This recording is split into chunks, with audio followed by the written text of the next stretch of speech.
السلام عليكم ورحمة الله وبركاته.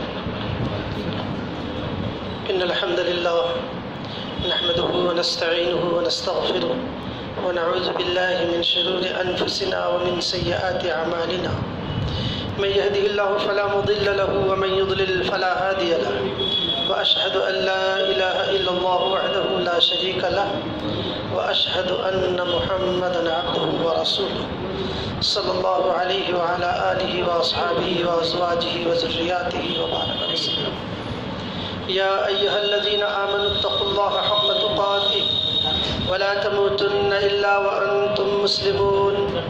يا أيها الناس اتقوا ربكم الذي خلقكم من نفس واحدة وخلق منها زوجها وبث منهما رجالا كثيرا ونساء، واتقوا الله الذي تساءلون به والأرحام إن الله كان عليكم رقيبا.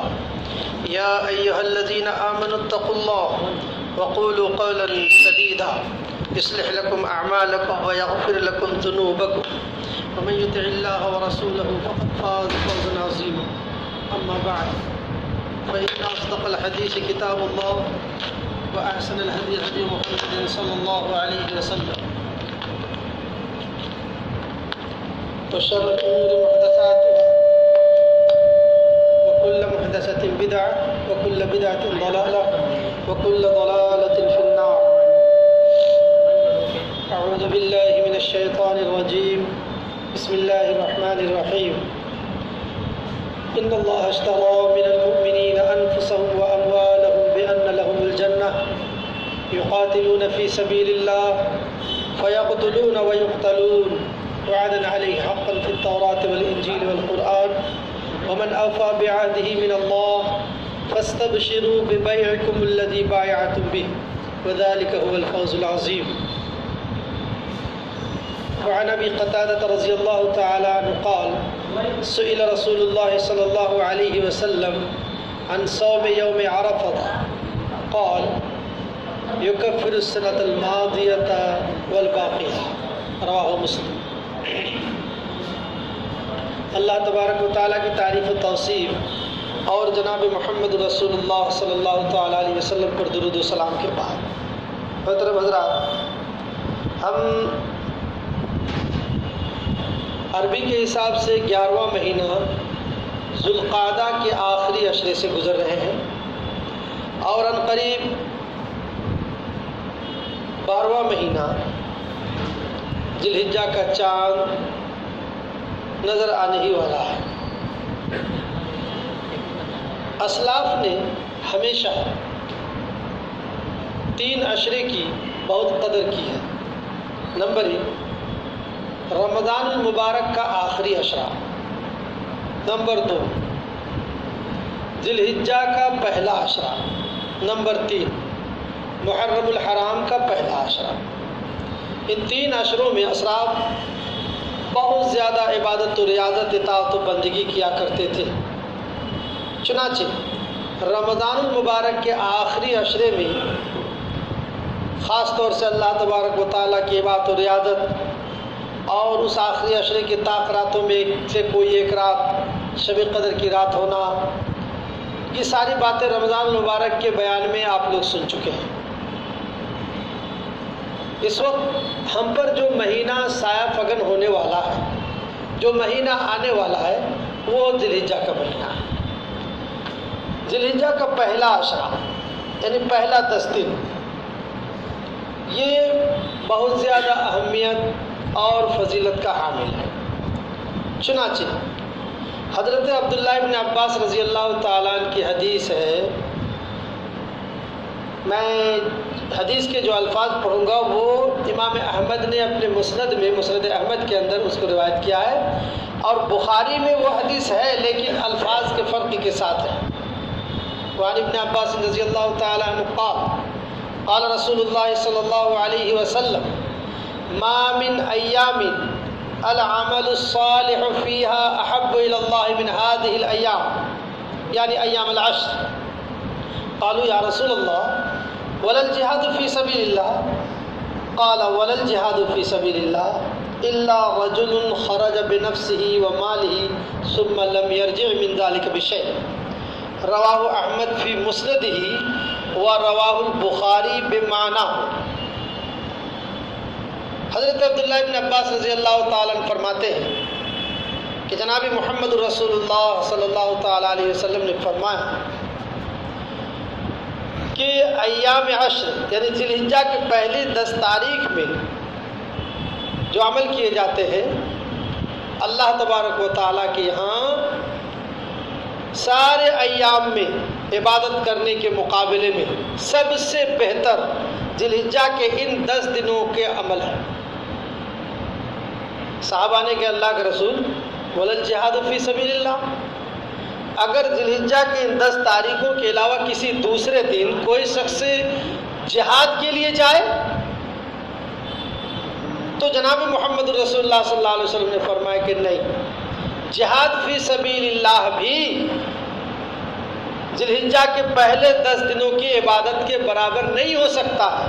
ہاں مگر ایک صورت ہے کہ ایک آدمی اپنی جان اور اپنا مال لے کر اللہ کے راستے میں نکل گیا اور اپنے مال کو بھی اللہ کے راستے میں خرچ کر دیا اور اپنی جان بھی اللہ کے راستے میں دے دیا، تو بس ایسا شخص ہے کہ اس کا عمل ذی الحجہ کے پہلی 10 تاریخ کے عمل سے بہتر ہے، ورنہ اس سے بہتر کوئی عمل نہیں۔ چنانچہ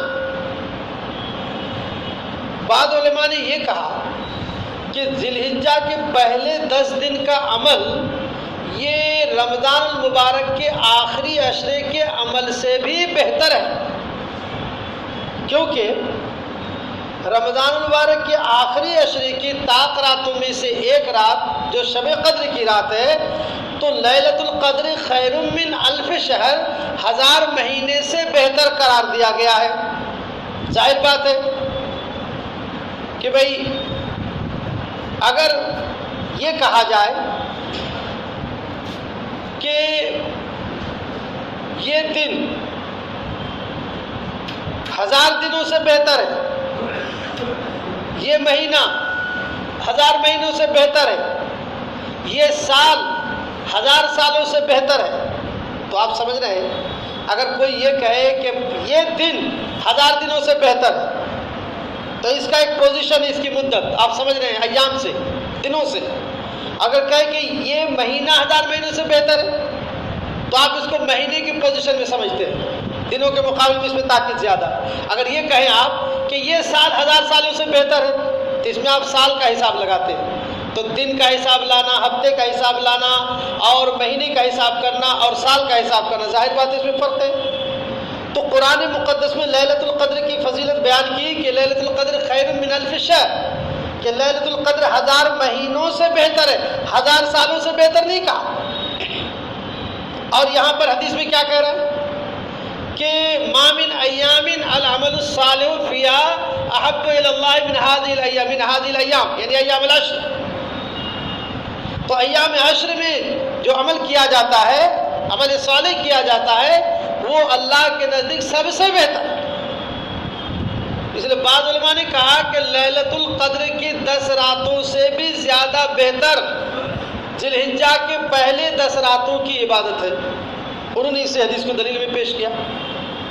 الغرض یہ کہ اختلاف کو بیان کرنے کی وجہ یہ ہے کہ ذی الحجہ کے پہلے 10 تاریخ کی عبادت یہ کسی طریقے سے بھی ثواب کے اعتبار سے کم نہیں ہے۔ اب ہمیں اس میں کیا کرنا ہے؟ اس میں عبادت و ریاضت کے وہ کام ہمیں کرنا ہے جن کاموں کا ثبوت حدیث میں ہے۔ چنانچہ ان ایام میں نفلی روزے رکھنے کے بابت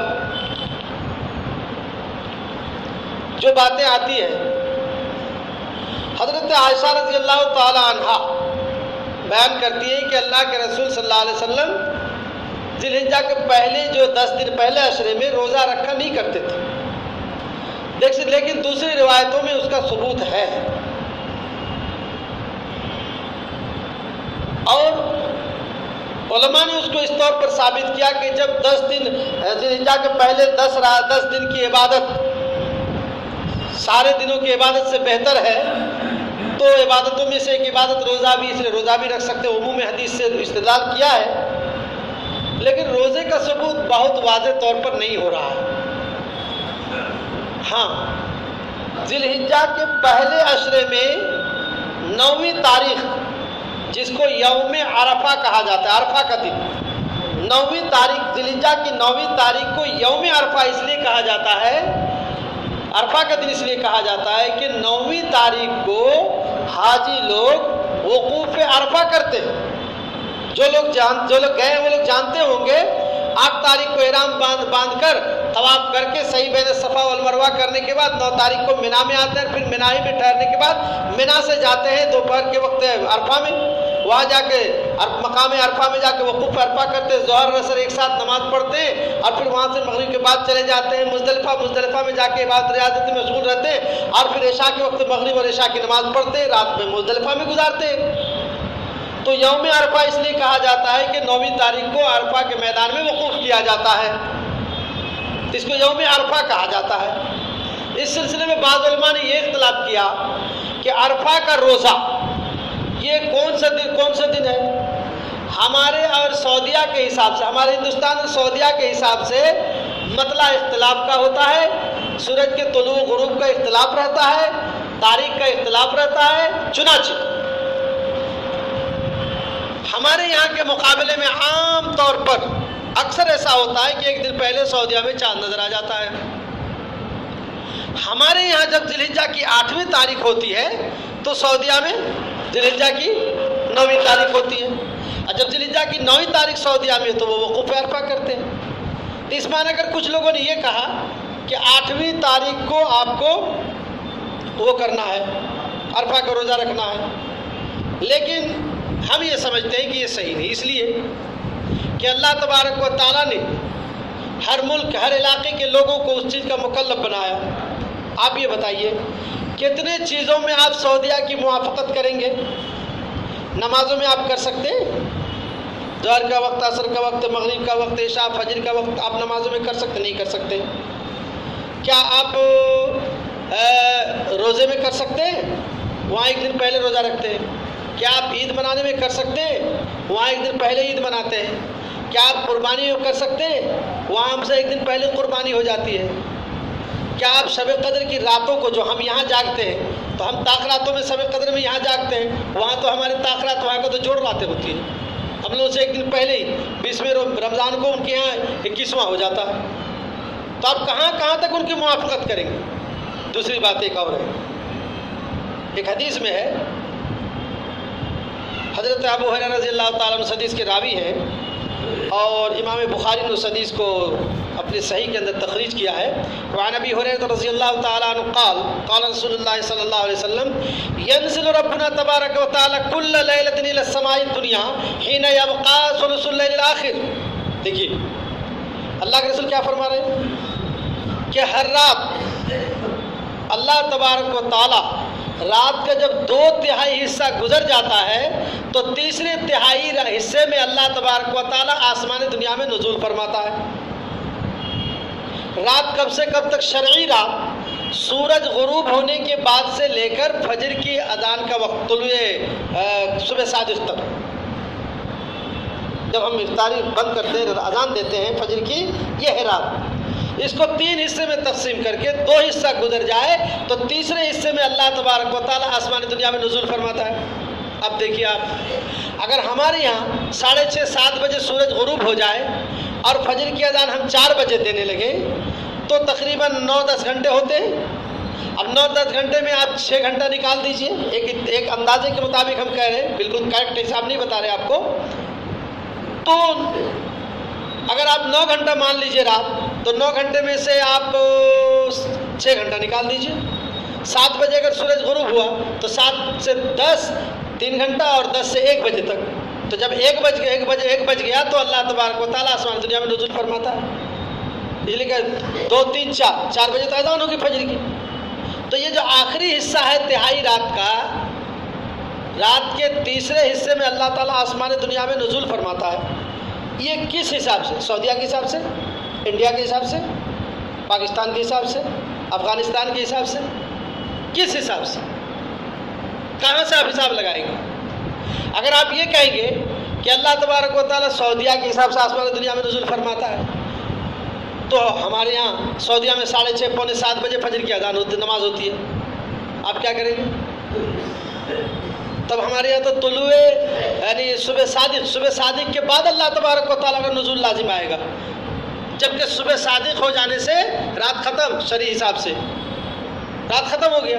تو اللہ کے رسول تو فرما رہے کہ رات کے آخری تہائی حصے میں نزول فرماتے ہیں اللہ تعالیٰ، نہ ہے کہ رات ختم ہونے کے بعد۔ اگر سعودیہ کے حساب سے آپ لیں گے تو کیا ہوگا؟ صبح صادق میں اللہ تبارک و تعالیٰ کا آسمان دنیا میں نزول فرمانا لازم آئے گا۔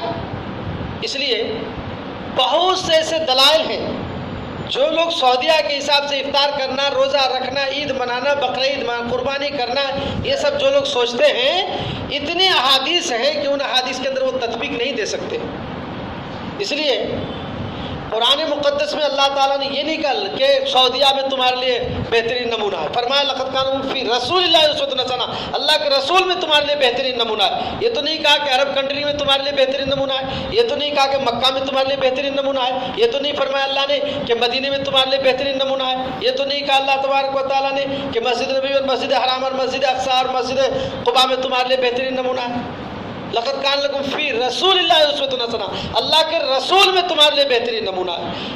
اللہ کے رسول ایک ذات، ایک شخص کا نام ہے جو محمد اور احمد کے نام سے جانے جاتے ہیں، وہ اللہ کے رسول ہے۔ اللہ کے رسول کے اندر تمہارے لیے بہترین نمونہ۔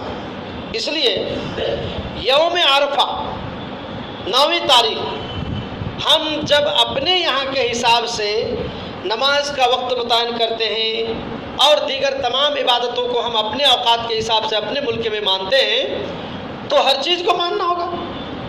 اس لیے عرفہ کا روزہ ہم اپنے یہاں کے 9ویں تاریخ کے حساب سے رکھیں گے۔ چنانچہ عرفہ کے روزے کے بارے میں حضرت ابو قتادہ رضی اللہ تعالیٰ عنہ کی حدیث امام مسلم نے تخریج کیا اپنے صحیح مسلم کے اندر، سئل رسول اللہ صلی اللہ علیہ وسلم عن صوم یوم عرفہ قال یکفر السنۃ الماضیہ والباقیہ۔ تو جناب محمد رسول اللہ صلی اللہ علیہ وسلم سے جو صوم یوم عرفہ کے روزے کے بارے میں پوچھا کہ اس کی فضیلت کیا ہے اللہ کے رسول، تو اللہ کے رسول نے فرمایا یکفر السنۃ الماضیہ والباقیہ، یوم عرفہ کا ایک روزہ وہ 1 سال پچھلے اور 1 سال اگلے 2 سال کے گناہوں کو میٹ دیتا ہے۔ ایک روزہ۔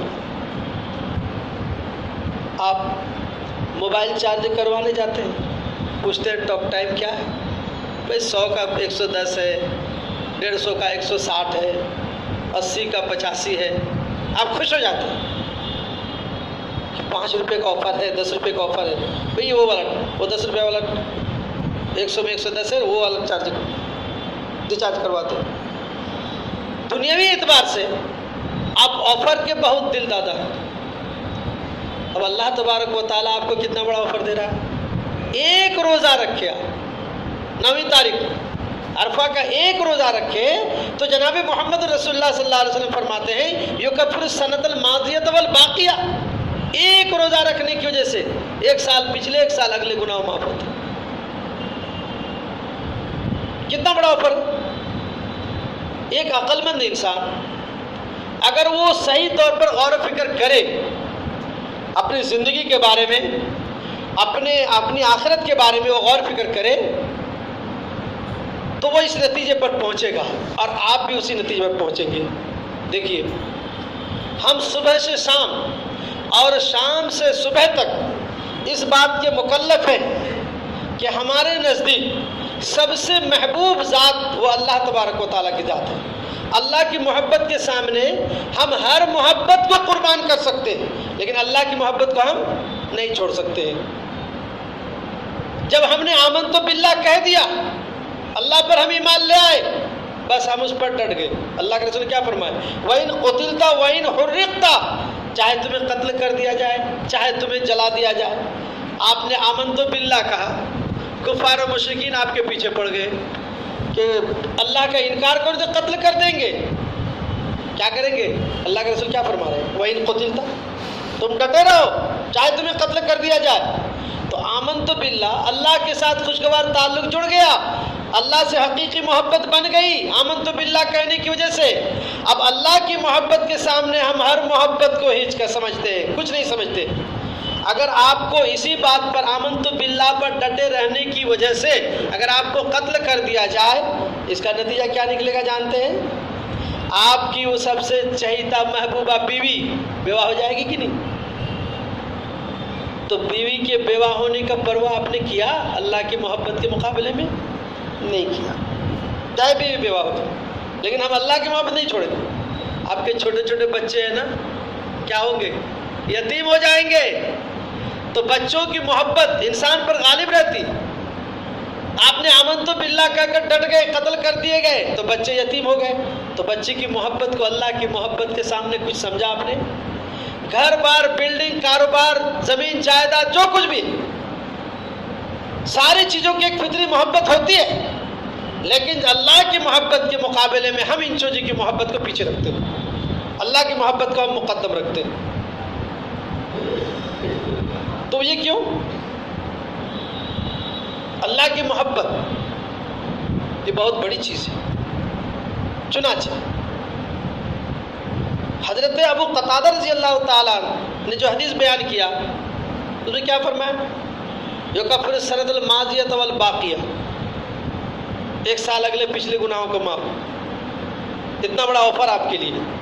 اب اس آفر کو جاننے کے باوجود بھی اللہ سے محبت کرنے والا کوئی بندہ عرفہ کے دن کا روزہ چھوڑے گا؟ جو عرفہ کے دن کا روزہ چھوڑے گا، اس کا مطلب بہت زبردست آفر کو ٹھکرا رہا ہے۔ صبح شام دن رات آتے ہیں مسجد میں، اللہ تعالیٰ سے گناہوں کی معافی مانگتے ہیں، روتے ہیں، گڑ گڑاتے ہیں کہ پروردگار ہم سے گناہیں سرزد ہو رہی تو ہمیں معاف کر۔ اس لیے توبہ کرنا ضروری ہے۔ کیوں؟ صبح سے شام، شام سے صبح تک ہم جتنی گناہیں کرتے ہیں، ان گناہوں کی سزا اگر اللہ تبارک و تعالی ہمیں دے تو ان سزاؤں کو برداشت کرنے کی طاقت ہمارے اندر نہیں ہے، چاہے وہ سزا دنیا میں دے چاہے آخرت میں دے۔ اس لیے ہم اللہ تبارک و تعالیٰ کے سامنے اپنے گناہوں کی معافی مانگتے ہیں، پروردگار تو ہمارے گناہ کو معاف فرما۔ ہم خلوص کے ساتھ اللہ سے معافی مانگتے ہیں، اپنے گناہوں کی روتے ہیں، اللہ کے حضور گڑ گڑاتے ہیں، پروردگار عالم ہم تقاضۂ بشری کی بنا پر ہم سے گناہ سرزد ہو جاتا ہے، ہم سے معصیت ہو جاتی ہے، ہم تیری نافرمانی کر بیٹھتے ہیں، اور ان ساری نافرمانیوں پر اگر تو سزا دے ہمیں تو دنیاوی سزا بھی ہم برداشت نہیں کر پائیں گے اور آخرت کی سزا بھی ہم برداشت نہیں کر پائیں گے۔ اس لیے بات ایک ہی صورت ہے پروردگار عالم کہ ہم سے گناہ تو ہو گیا، بس تیری رحمت کا ہم بھکاری، تو ہمیں اپنی رحمت سے ہم میرے گناہ کو معاف فرما۔ کیوں؟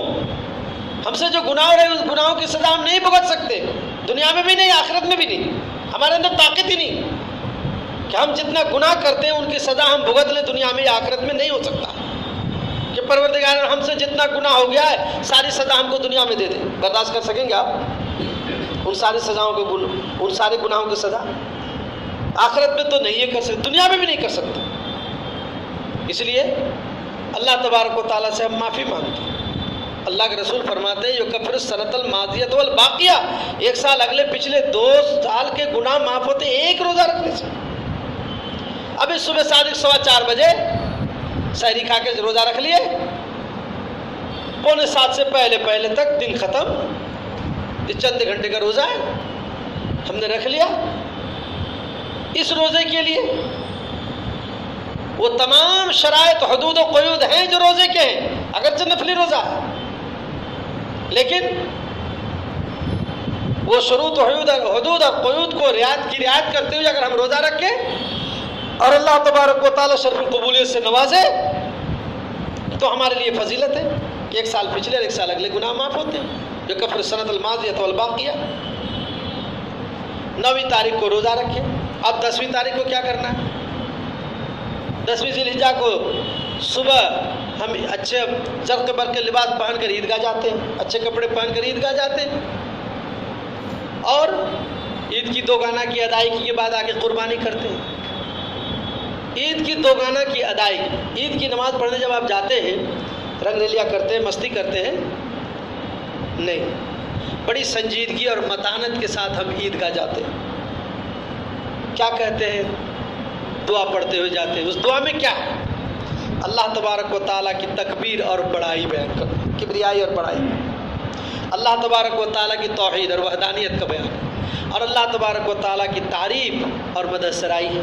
اللہ اکبر، اللہ اکبر، تکبیر اور کبریاء اللہ تعالیٰ کی بڑائی بیان کر رہے ہیں۔ لا الہ الا اللہ، اللہ کی توحید بیان کر رہے ہیں۔ واللہ اکبر، اللہ اکبر، پھر بڑائی۔ وللہ الحمد، اللہ تبارک و تعالیٰ تحمید اور اللہ تبارک و تعالیٰ کی تعریف۔ تو ہم عیدگاہ جاتے ہیں یہی کلمہ پڑھتے ہوئے، یہی دعا پڑھتے اور آتے بھی یہی دعا پڑھتے ہیں۔ اللہ تبارک و تعالیٰ کی کبریائی بڑائی، اللہ تبارک و تعالیٰ کی تحمید اور اللہ تبارک و تعالیٰ کی توحید بیان کرتے ہم جاتے اور آتے ہیں۔ آنے کے بعد کیا کرنا ہے ہمیں؟ قربانی کرنا۔ لیکن قربانی کس چیز کی کریں گے بھائی؟ جانور کی قربانی کریں گے۔ جانور کی قربانی کرنے سے پہلے آپ نے دیکھا ہے، سوچا ہے کبھی کہ جو لوگ عیدگاہ جاتے ہیں عید کی دوگانہ کی ادائیگی کے لیے، وہ فجر کی نماز پڑھیں کہ نہیں؟ یا فجر کی نماز ہی سے آپ قربانی شروع کر دیے کہ سب سے پہلے فجر کی نمازی کو قربان کیا جائے؟ بتایا جائے کتنے نادان اور کتنے ناسمجھ ہیں وہ لوگ جو فجر کی فرض نماز کو چھوڑ دیا اور عید کی دوگانہ کی ادائیگی کے لیے عیدگاہ پہنچا ہے، اب پھر وہاں سے آگے قربانی کر رہا ہے۔ قربانی کیا ہے؟ ایک بندہ مومن جب کلمہ لا الہ الا اللہ محمد رسول اللہ پڑھ لیتا ہے تو وہ اللہ تبارک و تعالیٰ سے عہد کرتا ہے، اقرار کرتا ہے کہ پروردگار عالم، میں اپنے آپ کو تیرے لیے قربان کرنے کے لیے تیار ہوں، چاہے اپنی جان ہو، چاہے جانور ہو، چاہے کوئی مال ہو، چاہے عزت آبرو ہو، میں ہر چیز تیری راہ میں قربان کرنے کے لیے تیار ہوں۔ اسلام قبول کرتا ہے ایک آدمی، کلمہ لا الہ الا اللہ پڑھتا ہے تو گویا اللہ سے عہد کرتا ہے، وعدہ کرتا ہے اللہ تعالیٰ سے، پروردگار عالم، میں تیرے حضور ہر چیز قربان کرنے کے لیے تیار ہوں۔ محرم کے مہینے سے لے کر ذی الحجہ کے مہینے تک 12 مہینہ لا الہ الا اللہ پڑھتے رہے اور اللہ تعالیٰ سے یہ عہد کرتے رہے، یہ وعدہ کرتے رہے کہ پروردگار عالم، میں تیرے لیے ہر چیز قربان کرنے کے لیے تیار ہوں، اپنے آپ کو بھی قربان کرنے کے لیے تیار ہوں۔ 12 مہینے تک لا الہ الا اللہ کہیں گے اور اللہ تبارک و تعالیٰ سے وعدہ کریں گے اور عہد کریں گے، معاہدہ کریں گے، پختہ اللہ تبارک و تعالیٰ کے ساتھ عزم و ارادہ کریں گے، بات چیت کریں گے، پروردگار عالم، میں ہر چیز کو تیرے راہ میں قربان کرنے کے لیے تیار ہوں۔ تو ذی الحجہ کی 10ویں تاریخ کو اللہ تبارک و تعالیٰ بھی تقاضا کرتا ہے کہ اے بندہ، محرم کے مہینے سے ذی الحجہ تک 12 مہینے تک تو کہتا آیا کہ اللہ تیری راہ میں ہر چیز قربان کرنے کے لیے تیار ہوں، تو میری راہ میں قربان کر کے دکھا۔ تو کیا آپ قربانی کر رہے ہیں؟ ایک جانور خریدے، جانور خریدنے کے بعد اللہ کے راہ میں قربان کر رہے ہیں، اس جانور کے جان کو اللہ کے راہ میں قربان کر رہے ہیں، اس جانور کی جان کا نذرانہ اللہ کے حضور آپ پیش کر رہے ہیں۔ کیا کہتے ہیں؟ ان صلاتی و نسکی و محیایا و مماتی للہ رب العالمین لا شریک لہ وبذالک امرت وانا اول المسلمین۔ پروردگار عالم، اس جانور کی جان کو تیرے راہ میں قربان کرتا ہوں اور میں اپنے عہد کا پکا ہوں، ضرورت پڑے تو میں اپنی بھی جان تیرے راہ میں قربان کر دوں گا۔ ابھی ایک صاحب مسئلہ پوچھ رہا تھا فون پر، کلکتہ سے مولانا رات کو قربانی کرنا کیسا ہے؟ کلکتہ نہیں، وہ جھارکھنڈ، یہاں گریڈی سے ایک صاحب فون کر رہے، مولانا رات کو قربانی کرنا کیسا ہے؟ میں نے کہا بھائی یہ مسئلہ آپ کیوں پوچھ رہے ہیں؟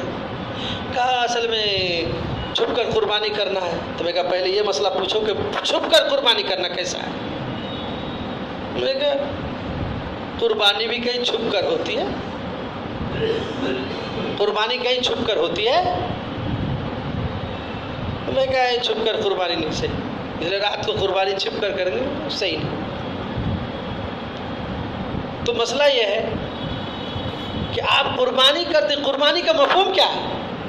کہ پروردگار عالم، میں اس جانور کی جان کو تیرے راہ میں قربان کرتا ہوں اور میں سال بھر ہمیشہ یہی عہد کرتا رہا تجھ سے کہ میں تیری راہ میں ہر چیز قربان کرنے کے لیے تیار ہوں، یہاں تک کہ اگر مجھے اپنی جان کو قربان کرنے کی ضرورت پڑے تو میں اپنی جان بھی تیری راہ میں دے دوں گا۔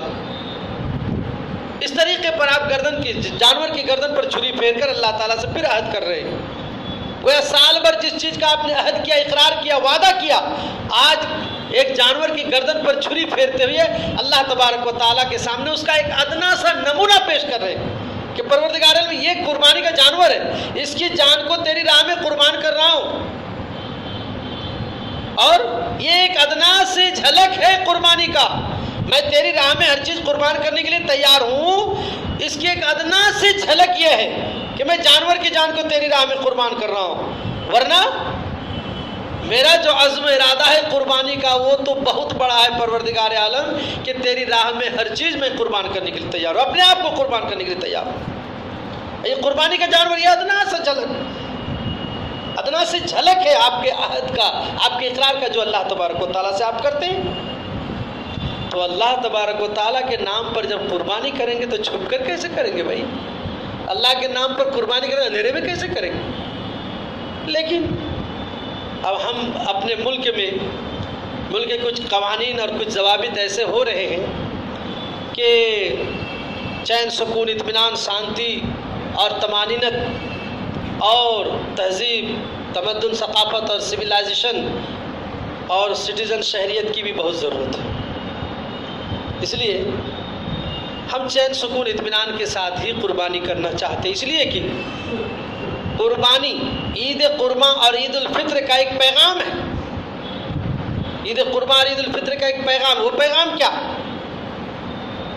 عید قرباں اور عید الفطر یہ دونوں عیدیں ہمیں یہ پیغام دیتی ہیں کہ ایک بندے کا اللہ کے دوسرے بندوں کے ساتھ خوشگوار تعلق ہونا چاہیے، اور ایک بندے کا اپنے خالق سے بھی خوشگوار تعلق ہونا چاہیے۔ چنانچہ ہم ہر مہینہ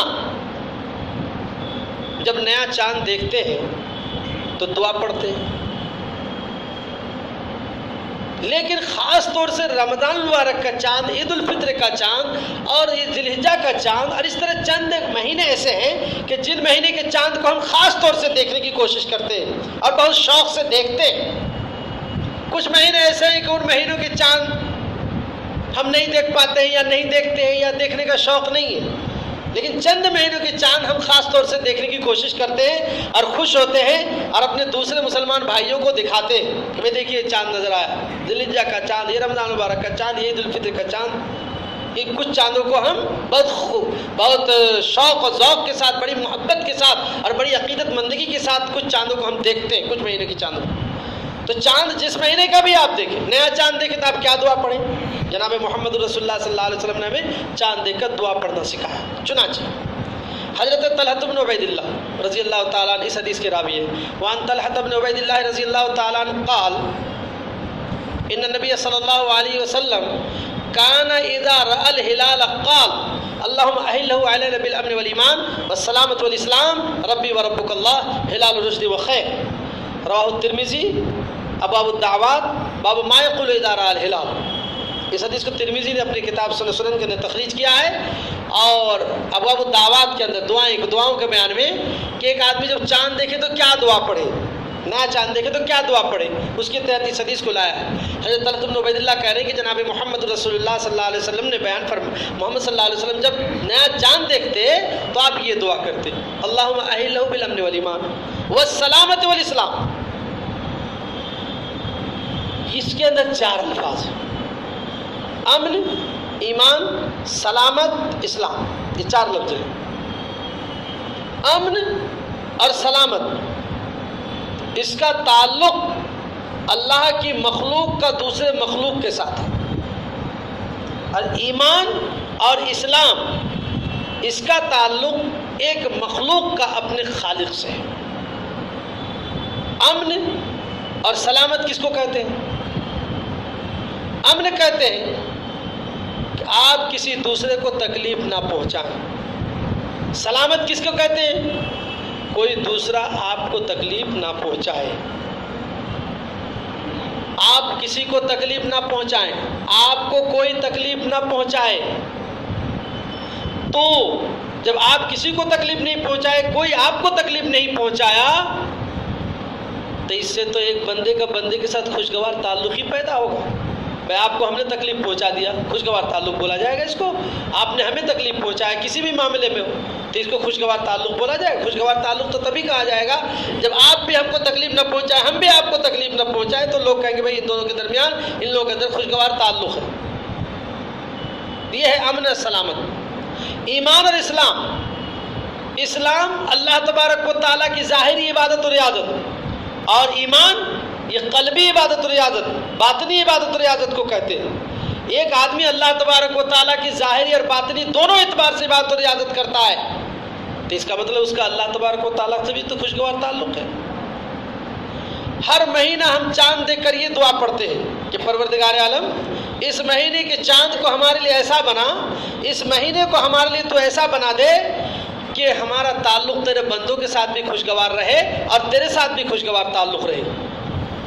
معلوم یہ ہوا عید الفطر اور عید الاضحیٰ، ان دونوں عیدوں کا پیغام یہ ہے کہ ایک انسان کو دوسرے انسانوں کے ساتھ خوشگوار تعلق رکھنا چاہیے اور ایک انسان کو اپنے خالق کے ساتھ بھی خوشگوار تعلق رکھنا چاہیے۔ یہ ہے عید الاضحیٰ اور عید الفطر کا پیغام۔ جب ہماری عیدیں ہمیں یہ پیغام دیتی ہے کہ اس طریقے سے پورا مہینہ گزارو کہ نہ تم کسی کو تکلیف دو اور نہ تم کسی کے تکلیف کا شکار بنو، پھر مذہب اسلام دہشت گردی کا مذہب کیسے ہو سکتا ہے؟ اس مذہب کا ماننے والا دہشت گرد کیسے ہو سکتا ہے؟ اگر کوئی شخص اپنے کو مسلمان کہتا ہے اور وہ دوسرے کو تکلیف پہنچاتا ہے، اس کا مطلب وہ اسلام کے مزاج سے واقف نہیں ہے۔ ٹھیک اسی طریقے پر جو لوگ مذہب اسلام کو دہشت گرد کا مذہب کہتے ہیں، دہشت گردی کا مذہب کہتے ہیں، وہ لوگ مذہب اسلام کے بارے میں صحیح طور پر ان کا اسٹڈی نہیں اور وہ صحیح طور پر مذہب اسلام کے سلسلے میں ان کا مطالعہ نہیں، جس کی وجہ سے وہ مذہب اسلام کو دہشت گردی کا مذہب کہتے ہیں۔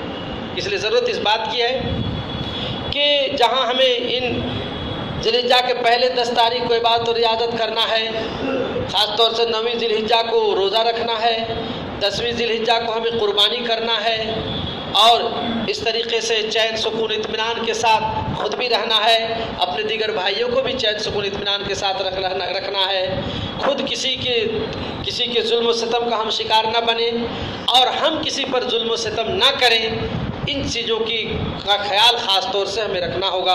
اللہ تبارک و تعالیٰ سے دعا ہے پروردگار عالم تو ہمیں ایک بنا نیک بنا، پروردگار عالم پوری دنیا کے مسلمانوں کو دنیا میں چین سکون اطمینان کی زندگی عطا فرما اور آخرت میں بھی چین سکون اطمینان کی زندگی عطا فرما۔ پروردگار عالم عید قرباں آ رہی ہے، پروردگار عالم ہمیں اس عید کو انتہائی سنجیدگی، متانت اور چین سکون اور اطمینان کے ساتھ منانے کی توفیق عطا فرما۔ پروردگار عالم مسلمان مالدار غریب جو بھی ہوں وہ جس طریقے بھی قربانی اللہ پروردگار تیرے حضور پیش کرے، تو اپنی رحمت سے سارے لوگوں کی قربانی کو قبول فرما اور سارے لوگوں کو قربانی کا بھرپور انہیں ثواب عطا فرما۔ پروردگار عالم تو مسلمانوں کے لیے ایسے حالات سازگار بنا دے کہ مسلمان ہر چیز کی قربانی تیرے راہ میں کر سکیں۔ آمین۔ وآخر دعوانا ان الحمد للہ رب العالمین۔